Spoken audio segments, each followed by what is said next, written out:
Well, good Monday afternoon, friends. Mark Holmes here, and as always, I want to thank you all for watching, commenting, subscribing, and being part of the Joe Boo Sports Report. Without you guys, as well as you ladies, you know that this literally does not work. I hope everybody's having a great Monday.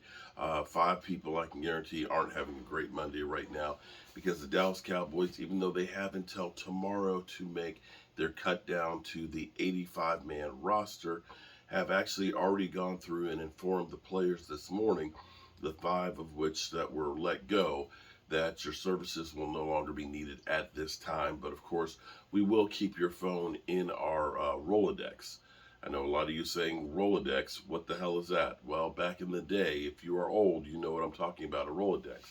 It's basically a rolling file that you would keep people's cards in and their information so that way you could give them a call if you wanted to, as opposed to a text message.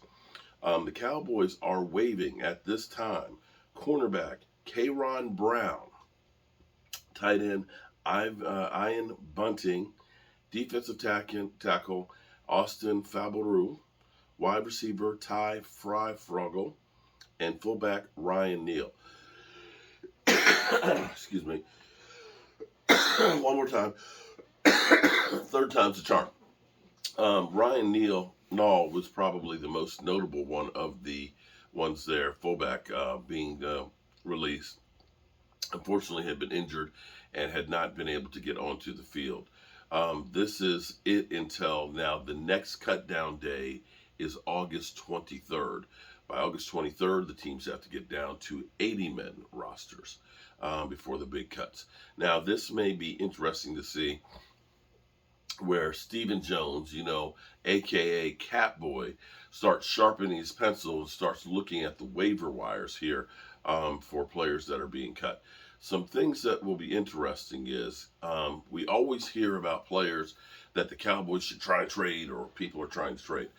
For example, we know that the Eagles would like to trade former first-round pick Jalen Reagor. The reality is probably nobody will trade for him, and they'll just wait for the Eagles to eventually cut them. A notable one out here that might end up being a cut because the market has literally dried up right now may actually be Jimmy G. Jimmy Garoppolo, where timing is terrible because had the shoulder injury and stuff and has recovered from it, like musical chairs, all the chairs are taken. And now that Baker Mayfield's been traded to the Browns and Seattle's Geno Smith and Drew Lock actually didn't look that bad in preseason, there may not be a market unless somebody really gets hurt for Jimmy Garoppolo. We'll find out more about the Jets quarterback who is actually in California today getting his knee operated on. They'll know exactly how long he's going to be out. That may be the only spot that you see a market for Jimmy G. A lot of people have said that we might try and trade Tristan Hill. That sounds great on paper, but the reality is whether it is Tristan Hill or some of the other guys, people know that we're going to be releasing valuable defensive linemen that could be picked up. And, some teams would rather roll the dice and say, instead of us trading something valuable for it, let's just wait and see what's cut and see if we can make a deal that way. Maybe it'll cost us more money-wise to sign him as a free agent, but better to pay a few dollars more than to give up definitely a draft pick.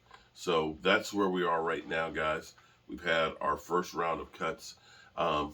They are going to get painful as we go down the list because we have a lot of guys on the team because of, the YouTubers like us and all the talking heads that we really get to know a lot of these paid players beyond just the starters.